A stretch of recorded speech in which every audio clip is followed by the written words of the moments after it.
اعوذ باللہ من الشیطان الرجیم، بسم اللہ الرحمن الرحیم۔ میں جناب اسپیکر اپنے تمام کولیگس کے ساتھ ساتھ اپنی جانب سے، اپنی پارٹی کی جانب سے، اور اس وقت موجود اس ایوان میں مسجد نبوی صلی اللہ علیہ وآلہ وسلم کے امام اور ان کے ساتھ آئے ہوا وفد اور جو ہمارے ایمبیسڈر ہیں، سب کے ہر دل عزیز یہاں پہ سعودی عرب کے، ان کو خوش آمدید بھی کہتے ہیں اور ان کا شکریہ بھی ادا کرتے ہیں کہ انہوں نے ہمیں عزت بخشی، پاکستان کو عزت بخشی۔ جناب اسپیکر، یہ ایک ایسی جگہ سے ان کو اللہ تعالیٰ نے ذمہ داری دی ہے کہ جہاں پر ان کے اس عہدے، ان کی اس ذمہ داری پر ایک عام مسلمان کو رشک کرنا چاہیے، رشک آتا ہے۔ قسمت والے لوگ ہیں، کیونکہ حضور صلی اللہ علیہ وآلہ وسلم کا جو مصلی ہے، جو نماز کی جگہ ہے، وہ کسی انسان کی اپنی محنت سے، اپنی کوشش سے نہیں حاصل کی جا سکتی۔ جس پر اللہ کا بہت زیادہ کرم ہو،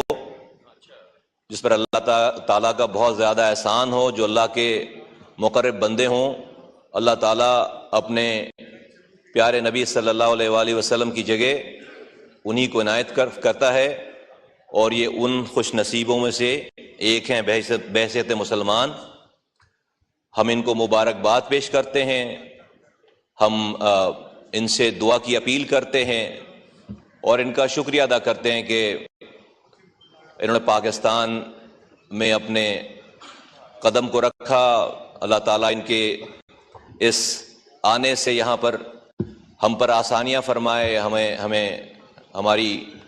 ہمارے لیے معاملات اس ملک کے میں عام مسلمانوں کے، عام انسانوں کے معاملات کو آسان فرمائے۔ تو ہم دل کی گہرائیوں سے امام صاحب کا، مسجد نبی صلی اللہ علیہ وآلہ وسلم کے امام صاحب کا شکریہ ادا کرتے ہیں۔ اور جہاں تک ہمارے بہت ہر دل عزیز ایمبیسڈر صاحب سعودی عرب کے، ہز ایکسیلنسی، ان کا تعلق ہے، میں دو حوالوں سے اس موقع پہ ان کا شکریہ ادا کرنا چاہتا ہوں کہ ایک تو پاکستان کو جب بھی ضرورت پڑی مشکلات میں، تو جیسا مولانا صاحب نے فرمایا کہ سعودی عرب ہمارا پہلا دوست ہے جو ہر مشکل وقت میں کام آتا رہا ہے اور آج بھی آ رہا ہے۔ اور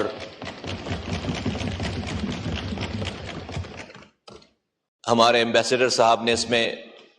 بجا فرمایا کسی نے کہ یہ صرف سعودی عرب کی طرف سے ایمبیسڈر نہیں ہے پاکستان کے، بلکہ پاکستان کے بھی ایمبیسڈر ہیں سعودی عرب کو، تو ہم ان کا شکریہ ادا کرتے ہیں۔ دوسری بات کہ حالیہ جو حج،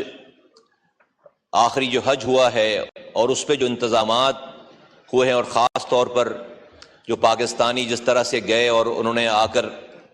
اس کی تعریفیں کی، اس کے بارے میں بتایا، اس کی فیسلٹیز کو انہانس کیا گیا ہے، اس حوالے سے بھی میں ایمبیسڈر صاحب کا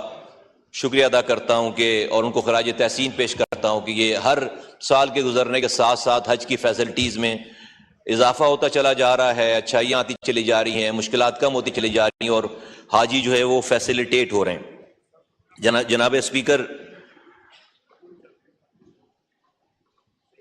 بہت ساری جیسا کہ سب لوگوں نے بات کی باتیں ہیں، لیکن یقیناً میں اپنی ساری بات کو اسی بات پر کنفائن کروں گا اور اس سے آگے کی کوئی بات نہیں کروں گا، اس کے لیے ہمارے پاس بہت ٹائم ہے، بہت موقع ہے۔ دو باتیں لیکن ضرور میں کہنا چاہوں گا۔ ارشد ندیم صاحب جو ہیں، جنہوں نے گولڈ میڈل حاصل کیا، ہمارا فخر ہے، سب لوگ تعریفیں کریں گے، یقیناً ہم بھی تعریف کرتے ہیں۔ اللہ تعالیٰ ان کو اور پاکستان کے لیے میڈلز جیتنے کی توفیق دے۔ لیکن ہمارے لیے ایک بہت بڑا لمحہ فخریہ ایک بات کہ یا تو ہم ایز اے قوم کوئی ان ٹیلنٹڈ قوم ہوتے تو صبر کر لیتے۔ جہاں ٹیلنٹ اتنا ہے کہ ذرا سا موقع ملے خود سے بندہ نکلتا ہے، جا کے ورلڈ چیمپئن بن جاتا ہے، وہاں پر اگر ہم اس ٹیلنٹ کو ہاربر کریں، اس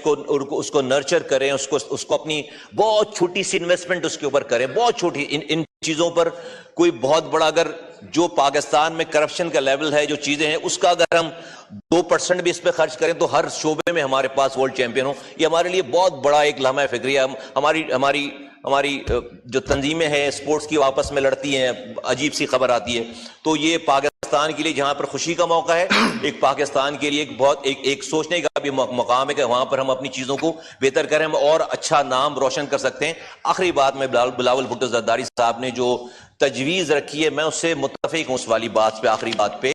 کہ ہمارے سارے اختلافات اپنی جگہ ہونے چاہیے ہیں. ہمارا اپنا نظریہ ہے، ہمارا اپنا ایجنڈا ہے. کسی ایک پوائنٹ پر ہمیں ضرور اس ایوان میں، کہ جو اس ملک کے بہت بڑے بڑے ایشوز ہیں، جو اس ملک کے سب کے ایشوز ہیں، ان ایشوز پہ کم سے کم ہم اپنی تلخیوں کو اتنا زیادہ نہ پیدا کریں کہ ہم آپس میں بات کرنے کے بھی، مشورہ کرنے کے بھی قابل نہ رہیں. اس ایوان کو کم سے کم اپنی تلخیوں کو ساری باہر رکھ کر، جو یہاں پر ہمیں ملک کے 24 کروڑ لوگوں کے لیے جو فیصلے کرنے ہیں، مشکل فیصلے کرنے ہیں، اگر حکومت کو اکیلے چھوڑ دیں گے اس فیصلے کرنے پہ نہیں کر پائے گی، دیر لگائے گی، کیونکہ اس کے اوپر جو ہے وہ بہت ساری کرٹیسزم ہونا، اس کو یہ ڈر ہوگا. اگر ہم سب بیٹھ کر اس حکومت کو، چاہے وہ کسی کی، آج ان کی حکومت ہے، کل ان کی حکومت ہو سکتی ہے، کل کسی اور کی حکومت ہو سکتی ہے، یہ سب کو پتہ ہے کہ کسی ایک کی کوئی نہیں رہی کبھی. اس بات پر میں اس تجویز کی حمایت کرتا ہوں کہ کم سے کم اس ایوان میں ہمیں جو ہے وہ آپس میں ایسا ماحول، کوئی 4 5 6 ایسے پوائنٹ ہم ڈسکس کر لیں کہ جس کے اوپر جو کہ نیشنل ایشوز ہوں، اور اس نیشنل ایشوز کے اوپر ہم کنسنسس پیدا کر کے اس کے لیے کوئی راہ نکالیں تاکہ اس 24 کروڑ لوگوں کا فائدہ ہو سکے. آپ کا بہت بہت شکریہ. ڈیلیگیشن میں جانا ہے تو اس لیے ہم مختصر ہیں. محمود خان اچرزئی صاحب.